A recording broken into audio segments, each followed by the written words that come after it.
Alberto Scavarelli es abogado, político, fue funcionario de distintas dependencias nacionales e internacionales, funcionario, por ejemplo, del Partido Colorado en el gobierno de Julio María Sanguinetti.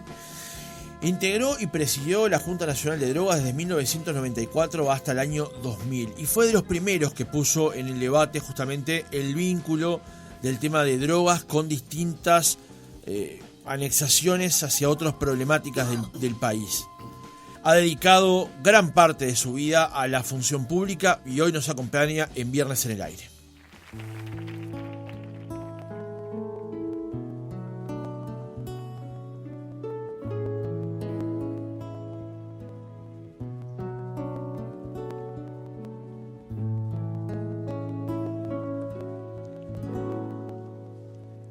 De vez en cuando la vida nos besa en la boca y a colores se despliega como un atlas. Doctor Alberto Scavarelli, ¿cómo le va? Buen día. Bueno, antes que nada, muy feliz de estar contigo, por supuesto, y con los amigos que me estoy encontrando, y en esta mesa que para mí es como una bolsita de los recuerdos, dijera el Sabalero, ¿no? Porque en esta mesa estuve con un entrañable y querido hermano de la vida como Abel Duarte, pero también con varios importantes personas de la comunicación. Y bueno, vine con una enorme alegría, siempre a las corridas, porque vengo con tiempo, pero cuando quiero encontrar estacionamiento en la vuelta me pasó. Es muy complicado. Pero bueno, muy feliz y agradecerte profunda y sinceramente la invitación, porque por más que uno está con columnas en medios, estar acá contigo para mí hoy es una particular satisfacción. Y te cuento algo. A ver. Nunca publico a dónde voy. Normalmente publico el audio posterior, ¿no? Las redes.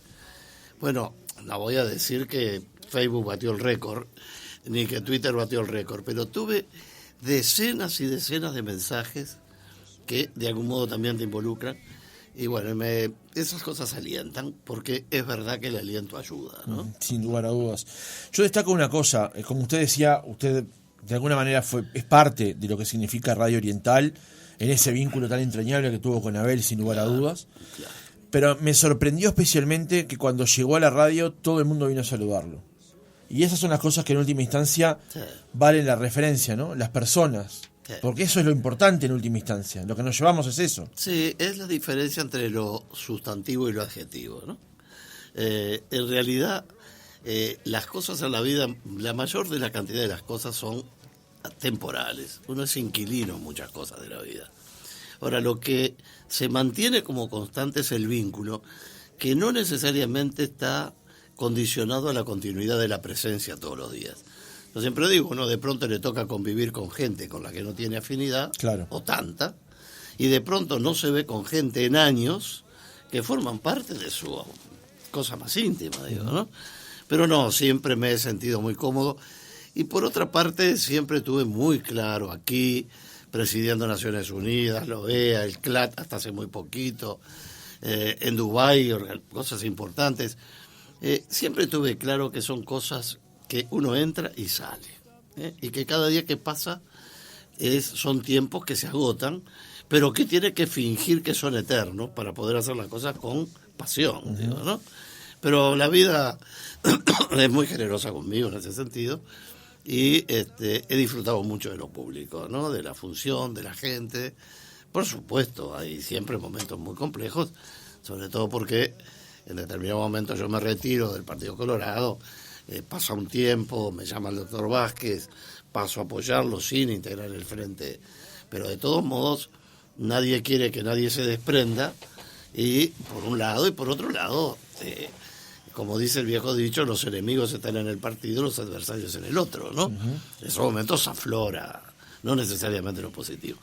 Pero bueno, fueron momentos un poco como incómodos, por hablar de algún adjetivo, pero ninguno que moviera la aguja de la estabilidad de la vida, ¿no? Doctor, ¿por qué eligió esta canción?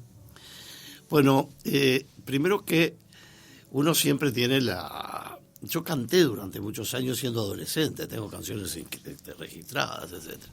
En algún momento pensé, cuando me dijiste, digo, pucha, podía ver si cobro algún peso de derecho de autor, que nadie más la escucha.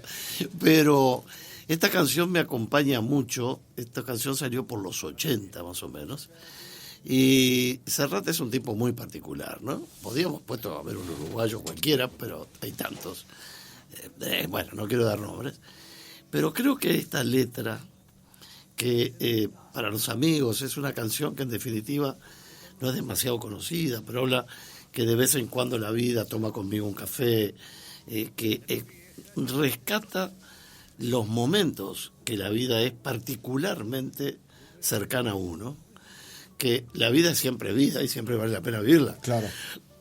Pero esa canción recoge con particular precisión, en mi opinión, ese registro de momentos muy especiales que la vida da y que no son siempre.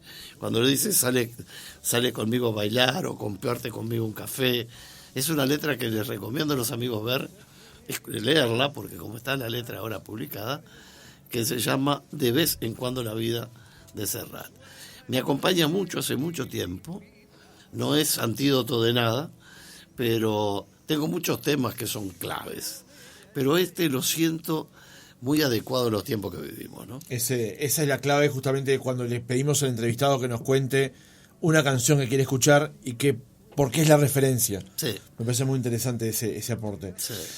Doctor, Define. Usted cuando estuvo en la Junta Nacional de Drogas empezó, a partir de lo que fue su figura pública, a poner el tema de las drogas en el debate. A ayudar a poner un tema que siempre lo vimos con lateralidad y muchas veces no quisimos incluirlo en la discusión pública porque hasta miedo nos daba. Cierto. De ese debate, cuando usted lo vio y lo impuso en los 90 hasta el día de hoy, ¿qué es lo que ve? Bueno, primero el origen de eso, porque yo asumí en ese tiempo la prosecretaría de la Presidencia de la República con el segundo gobierno de Sanguinetti, cuyo programa había coordinado, y bueno, es un puesto de mucha intimidad con el poder, sobre todo que fue un tiempo de coalición que yo tenía que coordinar y era parte de ese proceso. Pero por otra parte también, esas cosas que tiene la vida, que toma con uno un café, a los pocos días de estar en funciones, diría una semana, ya estaba previsto, tuve que viajar a Panamá a la reunión de la OEA por el tema de drogas. Y yo venía con el bagaje de los discursos políticos, plena campaña, habíamos estudiado mucho sobre ese tema, teníamos un barniz profundo, diría yo, varias capas. Y bueno, y esa es una historia divertida porque los países hablan por orden alfabético. Era un momento muy duro, la lío con Colombia, las discriminaciones, era una cosa monstruosa aquello. Ni bien bajamos en Panamá, una explosión de bomba, fue todo muy duro. Eran tiempos donde la droga era el tema principal del mundo, sin ninguna duda. Habían matado a Pablo Escobar hace poco, o sea que estaba toda la metástasis del fenómeno de droga, que para un tiempo largo para hablar. Claro. Bueno, pero para hacerla breve, cuando quise acordar, se fueron exonerando de hablar, excluyendo de hablar todos, y yo que venía por Uruguay, después venía a Venezuela, venía para rato, desde Argentina para acá, y bueno, y de Antigua y Barbados y todo el mundo, y bueno, y cuando quise acordar estaba hablando, y me acuerdo que yo no tenía pensado ir a Viena, que es donde está la central de Naciones Unidas para todo este tema, y me llama de Montevideo para decirme que tenía que seguir para Viena. Viena estaba con, creo que 12 grados bajo cero, y yo estaba en Panamá con 1500 grados sobre cero. Y me acuerdo que un embajador glorioso allí, fuimos a buscar ropa de abrigo y salía más cara que un auto, ¿no? Y me prestó una London Fog naranja, y aquellos cuellos de los Beatles. Fui disfrazado para Viena, ¿verdad? Y el embajador allá me esperaba con un abrigo. Y cuando llegué a Viena, eso que yo no había estado nunca, una cosa de esas, me dice el embajador uruguayo en el auto cuando íbamos, mire, yo no sé lo que dijo usted en Panamá, por el tema de la OEA, pero acá se murió el que estaba de primer vicepresidente, que era un japonés, me parece, recuerdo eso bien, y bueno, le va a tocar a América Latina y el Caribe, el cargo. Y acá hay consenso que sea usted. Yo iba por primera vez, íbamos con una posición uruguaya muy interesante que habíamos construido con mucho cuidado, que era la responsabilidad compartida, porque era un tema, se clasificaba a los países por consumidores, productores, sobre todo productores, y yo vi discriminaciones horribles, más después. Y bueno, y ahí yo pensé, bueno, me tocaba la primera vicepresidencia, ya estaba todo cocinado. Y yo no consulté a nadie, acá tampoco, pero son esas cosas que uno dice, Francisco, si digo que sí, tiene una cuota de irresponsabilidad, pero bueno, uno capaz que lo puede hacer. Ahora, si digo que no, para un puesto de ese nivel en Naciones Unidas, que es muy alto, muy, pero muy alto, a uno lo conecta con el sumum del poder de Naciones Unidas, ¿cómo vuelvo a Uruguay? Digo, me dijeron y no me animé. Y me animé. Y bueno, ¿y cómo pasan los uruguayos? Yo creo que el gran capital uruguayo es que, para decirlo en un término simple, uno en uruguayo lo puede insultar de 1000 modos, pero le decís ridículo o no dedicarte a lo que tenés que hacer y se ofende a muerte. Sí, claro. Y uno va ahí, me quedaba a las 10 horas, estaba haciendo lo que haciendo. Otros iban y de ahí se iban a viaje a toda Europa, ¿no? Ya iban con la mujer y los amigos. Pero bueno, y ahí me fue muy bien, y al poco tiempo fue la elección en OEA, y hice el dúplex, fui el único, hasta donde yo sé, ser de carne y hueso que presidió simultáneamente droga, delito organizado en Naciones Unidas y también en la OEA para la CICAT en los 2 hemisferios. Lo pagué muy duro eso, ¿no? Con mucho problema. Pero después me salió presidir, tuve convención de armas y explosivos, lavado de activos, en fin, temas complejos, ¿no? Precursores químicos, que trajeron muchos dolores de cabeza, pero ese es un ciclo en que uno termina allí y no se da cuenta. Después vinieron la aparición de mi nombre en algún cartel en Colombia, que fue muy delicado, me cambió la vida eso, cuando se capturan esas cosas. Y bueno, y ahí empezó un periplo, que además lo hacía honorariamente, porque yo seguía con el sueldo de prosecretario, claro, cobraba los viáticos por ir, pero no tenía un resultado económico personal. Y bueno, y me acuerdo que mi mamá, pobre chiquita, decía, rodeada de policía en mi casa, en muchas casas, ¿no? Siempre tuve mucha custodia. Y hasta ahora, que el presidente de la calle decidió que ya no, a pesar de que por Naciones Unidas es preceptivo tenerlo, después que uno tiene ciertos cargos, porque y hay amenazas formales. Claro. Pero bueno, esos son detalles. Pero el hecho concreto es que mi mamá decía, ¿cuándo te veré con un saco blanco en cosas turísticas? Pobrecita, se me fue antes de que yo fuera director del Sodre, que fue lo más parecido a eso, digo, ¿no? Pero le preguntaba, doctor, porque en ese momento, cuando usted tomó ese cargo, no se hablaba del tema de drogas. Era tema, no digo tabú, pero por lo menos lateral. Porque ahora sí se habla, y ahora que han pasado tantos años, uno advierte que el tema de drogas ha traspasado muchas más fronteras y hay una vinculación directa con la política. En Uruguay, hoy hasta el día de hoy, no lo vemos tal vez. Pero ¿qué va a pasar? Bueno, primero que nada que había una tesis parecida a la del suicidio. Si no tenés nada para hacer, mejor no lo hables. ¿Sí? Primaba el criterio de que como el Uruguay no tenía capacidad de respuesta, era en mucha gente que me lo dijo y operadores importantes, ¿no? Ahora, el tema es que cuando yo asumo Naciones Unidas, el director de seguridad del área de Naciones Unidas, en medio de película esto, en Nueva York, me advirtió cuáles eran los riesgos y cuáles eran las protecciones para estas cosas. No solo por el hecho personal, sino porque uno, al estar presidiendo un área tan fuerte, dentro de la carrera de los bestias que están en el delito organizado, en las bandas, en los grupos, ¿verdad?, el hecho de atacar o afectar a un jerarca que está en esos niveles, más que por la persona misma, es un canal de su vida, como hoy lo vimos después en los grupos tipo Maras y hoy en muchos lados. Te cargas un policía y hacen de descargo, digo, ¿no? Y bueno, y ahí el individuo me dio varios consejos, pero uno que nunca olvidé me dijo, era el principal de seguridad de Naciones Unidas en Nueva York. Y me dijo, mire, la mejor protección es que la gente sepa lo que usted está haciendo. Porque los que tienen que hacerle algo saben lo que hace. Ahora, el resto de la gente no tiene idea y siempre es una protección el público, siempre es una protección. Y bueno, yo había tomado con mucha pasión ese tema, tengo formación penal, además, entre otras, Y bueno, y nos pareció que era imprescindible desde la concepción que yo le di y le sigo dando. Yo creo en la capacidad de autodeterminación de la gente. No tenemos más que eso, Fernando. Lo demás es todo accesorio. Desde el ejercicio de la libertad hasta el amor, hasta el odio y hasta lo que sea. Uno solo puede, vaya que sea difícil la vida en sobriedad, cuando hay una sustancia cuya principal función es alterar la capacidad de querer y entender en la vida, yo creo que eso tiene una prioridad total. En ese momento era el tema top 10 del mundo. Top 10 del mundo. Yo estuve metido en lugares, la selva del Chapare, conocí el mundo, pasé revistas de tropas, no solo fueron amenazas, pasé momentos increíbles. Por Naciones Unidas yo iba a los lugares y si bien no tenía retribución, tenía rango casi como un jefe de Estado, ¿no? Estuve metido por muchos lados, bueno, hasta en Palestina estuve.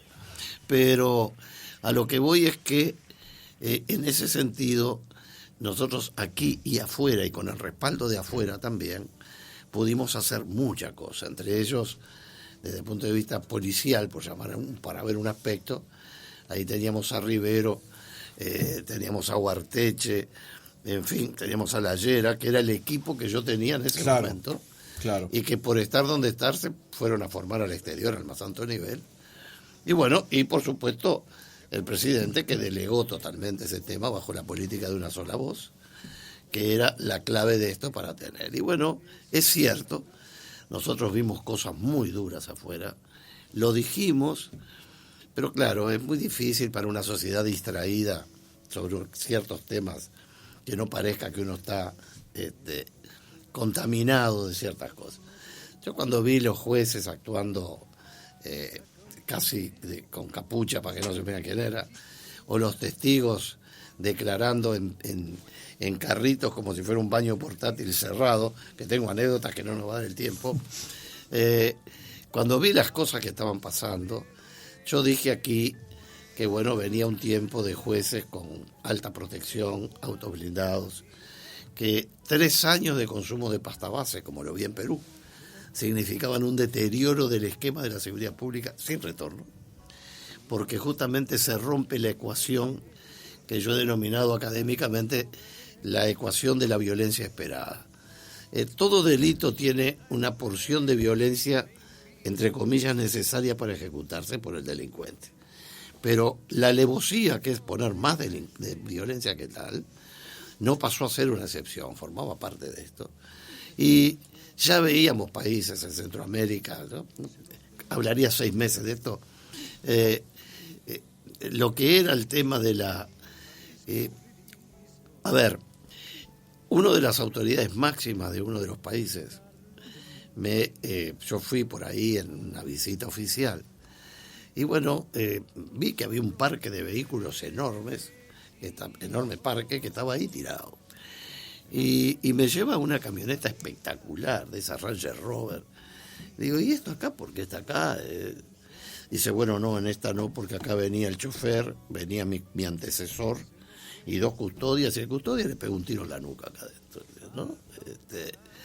Y a lo que voy es que uno empezó a ver que esto tenía raíces que había que tratar de prevenir.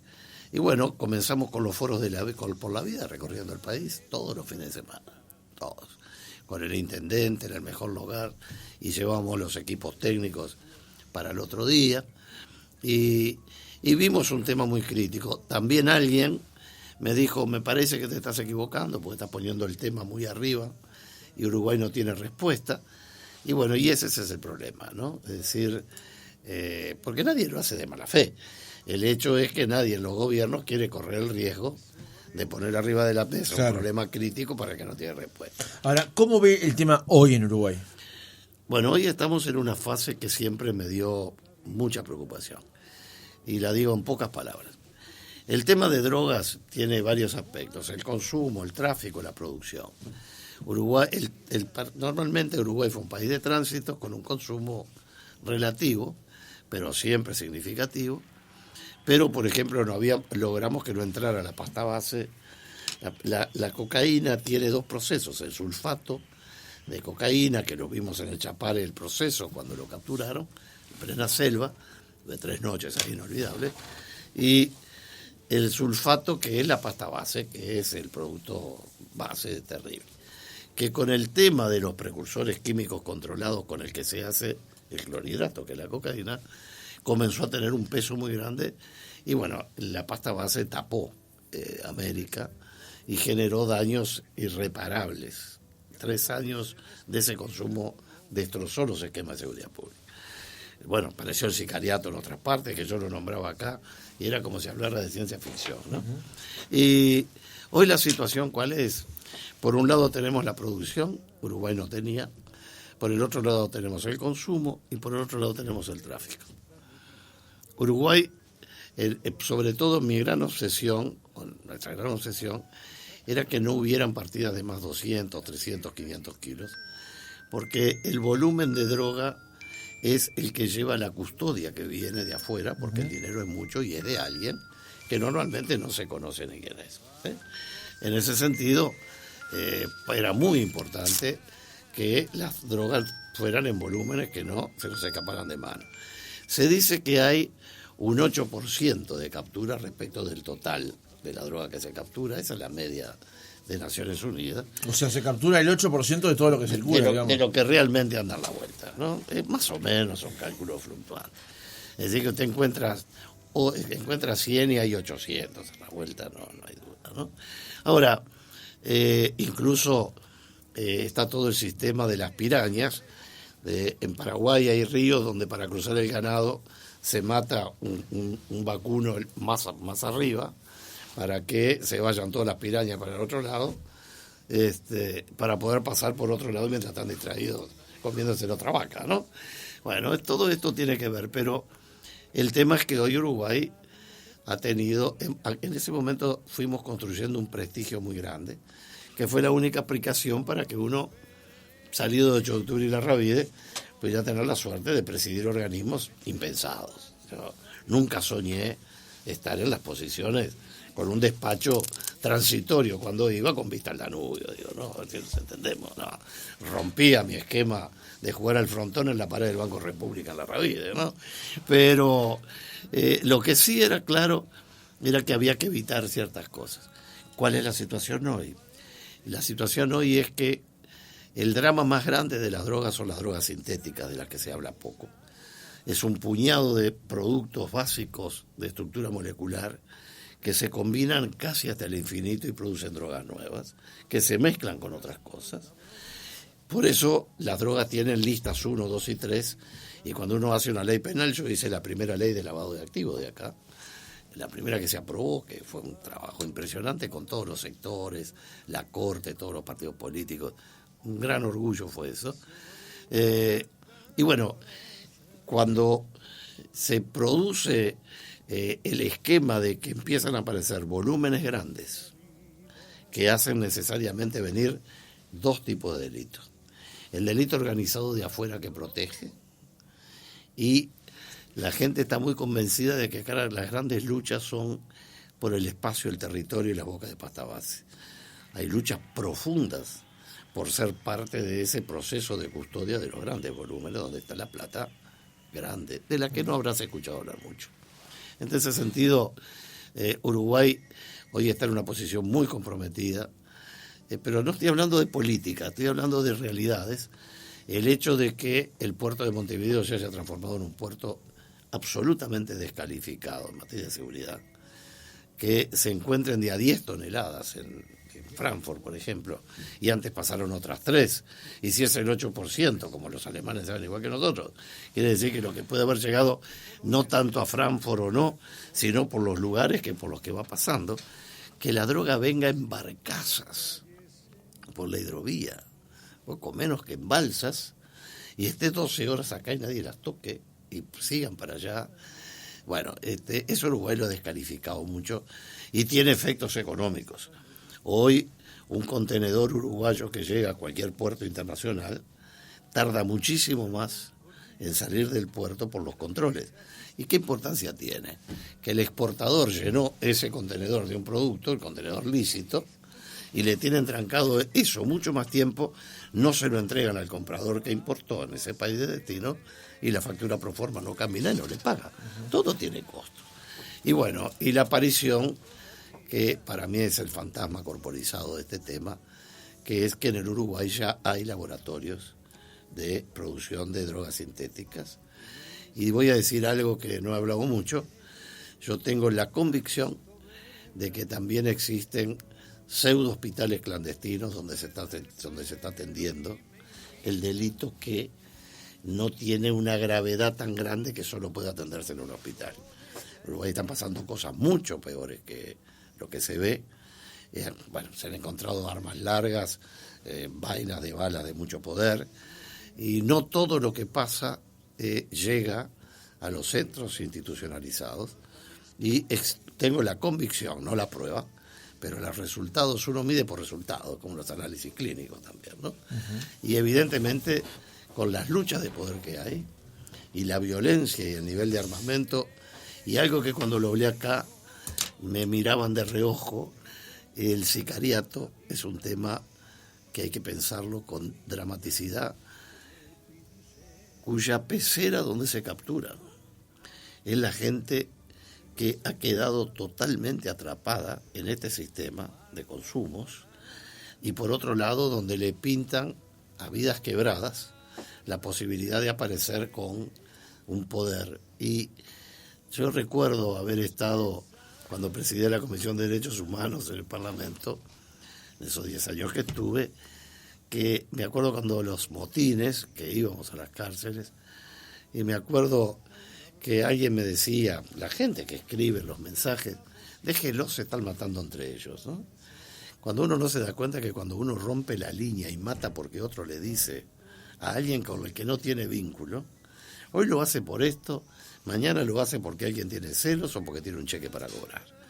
Esto yo lo vi en Colombia, donde hay una reproducción de la violencia permanentemente, sí, que va desconociendo después razones, ¿no? Sí, porque ya no es la violencia solamente, que lo es, por supuesto, sino la organización y la institucionalización del servicio de la violencia, donde puede ir de la rotura de las piernas al tiro en la cabeza, digo, ¿verdad? Y el sicariato es una de las figuras terribles, y evidentemente tenemos que trabajar mucho en eso. El informe de las últimas horas del MIDES, que saludo, porque es una medición que viene de antes, pero bueno, tiene el valor de decir el incremento impresionante de gente en condición de calle, y gente que muchas de ellas ya tiene quemada su vida y son caldo de cultivo. Yo sí. Ese informe es revelador de otras cosas, porque ese mismo informe también lo que presenta es que mucha gente que está en esa condición, en situación de calle, son personas que fueron liberadas de centros de reclusión, que no tienen ningún tipo de expectativa, ningún tipo de posibilidades, claro, que además están afligidas por el mismo flagelo del que estamos hablando, que es el consumo de cierto tipo de droga, ¿no? Entonces es difícil romper ese círculo. 90%, dice, por arriba del 90%. Por eso, claro. Doctor, quiero cambiar de tema. Esto es muy interesante, pero no quiero que consuma el 100% de la entrevista. Claro. Cuando planteé hoy su presencia aquí, se lo voy a plantear descarnadamente, un oyente dijo, es un pastelero. Porque en un momento dejó el Partido Colorado y tiempo después fue al Frente Amplio. Hagamos un poquito de memoria, brevemente. ¿Por qué se fue del Partido Colorado? ¿Qué lo llevó a irse? Bueno, en realidad pastelero es el término más cariñoso que me han dicho, ¿no? Me han dicho traidor, me han dicho... Porque es muy gracioso, uno puede cambiar de esposa, puede cambiar de religión, puede cambiar de sexo, puede cambiar de nacionalidad, ahora partido... No, de club de fútbol tampoco creo, Pero eso no lo dice en la película El secreto de sus ojos, de la de Eduardo Riquelme. Exacto. Y hay jugadores que han jugado en Peñarol y Nacional y la gente no ha dicho mucho, ¿no? Ahora, yo tengo que ser franco. Está claro que yo en el Partido Colorado tenía una posición de mucha visibilidad. Di lo mejor de mí y recibí muchas cosas buenas. Y no me arrepiento de nada de lo que pasó en ese tiempo. Por supuesto que yo soy un tipo gallista, socialdemócrata, como ustedes quieran, digo, he estado vinculado a instituciones muy abiertas, muy pluralistas profesionalmente, y en un momento yo me hice el compromiso de no hablar para atrás del partido, y sobre todo en aquel momento, digo, ¿no?, que era dañar. Pero está claro que si uno es feligrés de la iglesia católica y va a la iglesia de la esquina todos los días, y un día va a la iglesia y resulta que pasó a ser una mezquita musulmana, el edificio es el mismo, pero no es malo ser musulmano, pero no es lo que uno cree en definitiva. El partido se desdibujó mucho con un sencillo cálculo. Sanguinetti gana la segunda elección ahí con esos poquitos votos de diferencia entre todos, con menos alrededor del 30 y poco por ciento. La famosa elección de los 3/3. De los 3/3, que fue una cosa increíble, ¿no? Y ahí tenemos con un dato importante que había póngale un 30%, pongámosle por las dudas. Bueno, de golpe pasó al 10%. Es decir que, y eso es anterior a mí. Es decir, es evidente. Estuvo la crisis en el medio y la gestión de Valle. Claro, pero una cosa es la pérdida de todo el partido. Pero en la crisis, el de Sanguinetti y el Foro Vallita tuvo un rol muy constructivo. Ahí dejamos la vida tratando de ayudar, algunos con más visibilidad y otros menos. Tengo largas historias de ese momento para otra vez. Pero lo que está claro es que en determinado momento uno sintió que las cosas iban en una corriente que no era la que uno practicaba. Y sin ninguna discusión, a mí yo no le pedí nada a nadie que no me dieran. Por el contrario, cuando lo dije, me hicieron oferta y todo lo demás. Pero yo creo que en la vida se cumplen ciclos. Y yo había arreglado con una fundación europea muy importante que nuestro grupo de análisis político, que es muy poderoso aún hoy, fuera pasar a ser parte de esa cadena internacional que nos permitía traer expositores de primer nivel. Bueno, monté todo eso, hablé con dos amigos que estaban ahí en el Partido Colorado muy importantes, los invité a almorzar por acá cerca, le dije, muchachos, se acabó. Yo voy a dejar, mi gente ya no quería, ya en la municipal no estuvimos, éramos el segundo grupo de la 2000, detrás de Magurno, con muchos menos recursos, y bueno, decidimos que era un tiempo cumplido, una etapa cerrada. Fue una conversación muy, muy intensa, pero muy constructiva, y bueno, y me fui, y empecé a armar todo esto. Un día me llama un amigo, esto es un detalle casi íntimo, que es medio pariente y siempre me regalaba 200, 300, 500 dólares para los cartelitos, ¿no? Tengo historias de fotos muy buenas sacadas antes, envejecidas después para poder seguirlas usando, pues ya no tenía cómo pagar aquellas, ¿no? Y bueno, y le digo, no, mira, quédate tranquilo porque esta vez no voy. No vas. No pasó un mes que recibí esa llamada maravillosa de Tabaré Vázquez, que siempre fue un apoyo para mí. Él, Volenté y por supuesto que Sereñi fueron tipos que en los momentos más duros de mi gestión, donde yo tenía mi vida, la familia en situación muy crítica, siempre estuvieron muy cerca. Por supuesto, Sanguinetti, pero me estoy refiriendo a los que no formaban parte de la asunto. Y bueno, me llama, y en una conversación que un día tendremos tiempo de contar esas dos sesiones porque fueron impresionantes en su casa, conmovedoras para mí, esos hechos que marcan la vida. Y bueno, me dijo que cómo pensaba su gobierno, me describió, nunca me dijo qué cargo, ni si iba a tener un cargo. Uno podía presumirlo, pero nunca ni yo le pregunté, ni él me dijo, ni correspondía, ¿no? Y bueno, sí cumplí con un pedido que me habían hecho mis amigos del Partido Colorado que dejaba, sobre todo el foro, de que no dijera nada hasta que viniera la interna. Yo eso se lo planteé para no perforar nada, ¿no? No porque yo fuera importante, sino porque todo debilita la larga. Aunque algún politólogo dijo, nunca te diste cuenta que vos perforaste una membrana, y detrás de eso se produjeron otras cosas, digo, ¿no? Pero bueno, ese no es el hecho. Y bueno, y ahí, más que me plantea ese tema, yo me hago el compromiso de no hablar hacia atrás, salvo que hubieran salido Sanguinetti o Valle a decir algo que no me pareciera bien, pero luego no iba a entrar en la minucia política de mis colegas de toda la vida, digo, ¿no? Y bueno, y así fue, comencé a trabajar ahí, y es lógico, porque nadie quiere que alguien se vaya y sobre todo algo que se sentía que era la diferencia. Pero también es cierto, y eso hay que valorarlo mucho, que a mí no se me pidió que me afiliara al Frente Amplio, yo no quedé sometido a la disciplina partidaria del Frente y fui por Tabaré, propiamente dicho, y luego en el gobierno, cuando el 30 de diciembre, ahí a 60 días de saber qué iba a pasar, yo no tenía nada designado ni nada por el estilo, estaba trabajando en el Fort Point, etcétera. Me llama y me ofrece esta función de dirigir la función pública. Yo nunca pensé que iba a estar tan cerca de él. Pensé que iba a estar en tantos otros puestos que pueden ser factibles, pero bueno, de vuelta llegué a estar al lado de un presidente y con una libertad total, tengo anécdotas para contar. Pero le dijeron, cuando decide irse del Partido Colorado, le habrán dicho unas cosas, pero cuando decide trabajar en un gobierno del Frente Amplio le habrán dicho otras muy diferentes. ¿Cómo fueron esas épocas? Esa es una pregunta inteligentísima, porque había una prueba del 9 en todo esto. Cuando uno llega a un lugar de ese tipo, que es con el que en definitiva estaba del otro lado de la vereda, por más que no desde el punto de vista, sobre todo con las alas más socialdemócratas, ¿no? Él, si sería inteligente ese hombre, excepcional persona, Tabaré me dijo, no se afilie y no se integre a ninguna lista. Yo pensaba, ¿y quién me va a llamar para una lista del Frente? Y sin embargo se dio.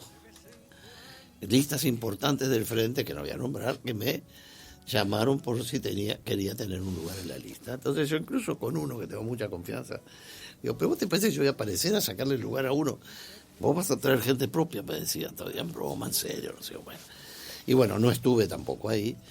Y mi rol en el gobierno de Vázquez fue mucho más que el de servicio civil, no más cualitativamente, o quizás sí, pero yo siempre trabajé en todas mis funciones como articulador, entre ministerios distintos.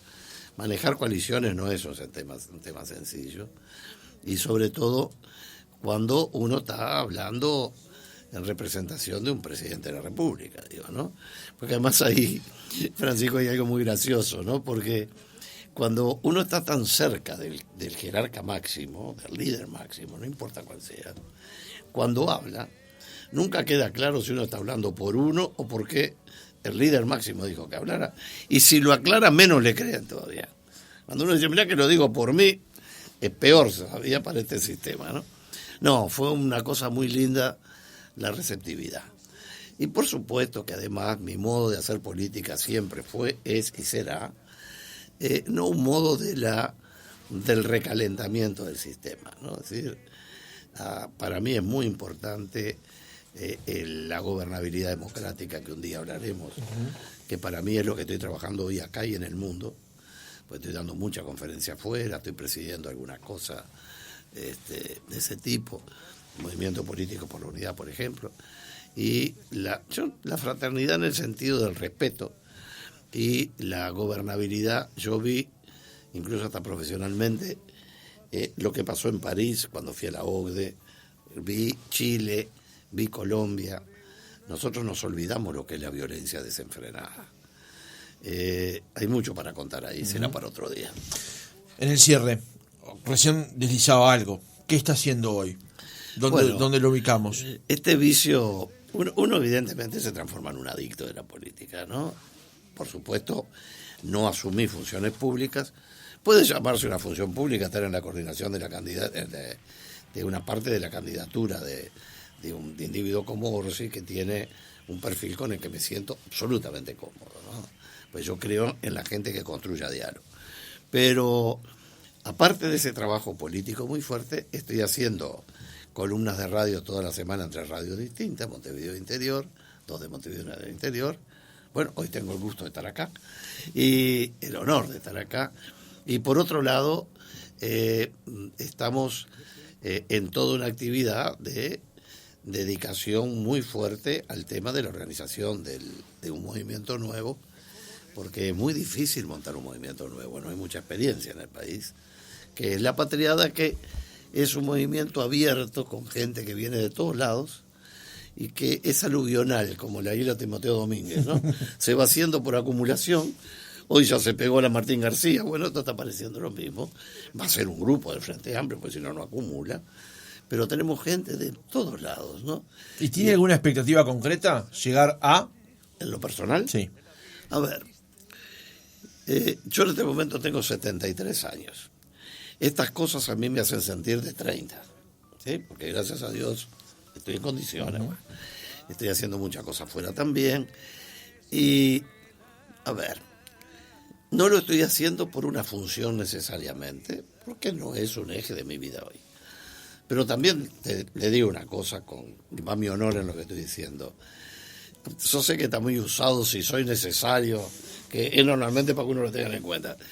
Pero si realmente a mí Orsi me dice, mira, hay un puesto complicado que a mí me gustaría, me van a matar en mi casa, mis amigos, van a decir que me reblandecí, pero estoy dispuesto a hacerlo, ¿no? Es decir, yo voy a morir haciendo esto, porque es mi vida, y tengo la convicción de esa parábola hindú de que no importa cuánto haga uno, la historia del colibrí en el incendio del bosque, uno aunque sea poquito tiene que quedarse tranquilo que hace su parte. Y yo en realidad, estando en condiciones de poder hacerlo y siendo feliz de hacerlo, voy a hacer todo mi esfuerzo, y si mañana se entiende que yo tengo una función para cumplir, no voy a elegirla, voy a hacer lo que me digan que puedo ser útil. Doctor Alberto Scavarelli, gracias por haber venido esta mañana. Un placerazo. Con el pincel se nos eriza la piel y faltan palabras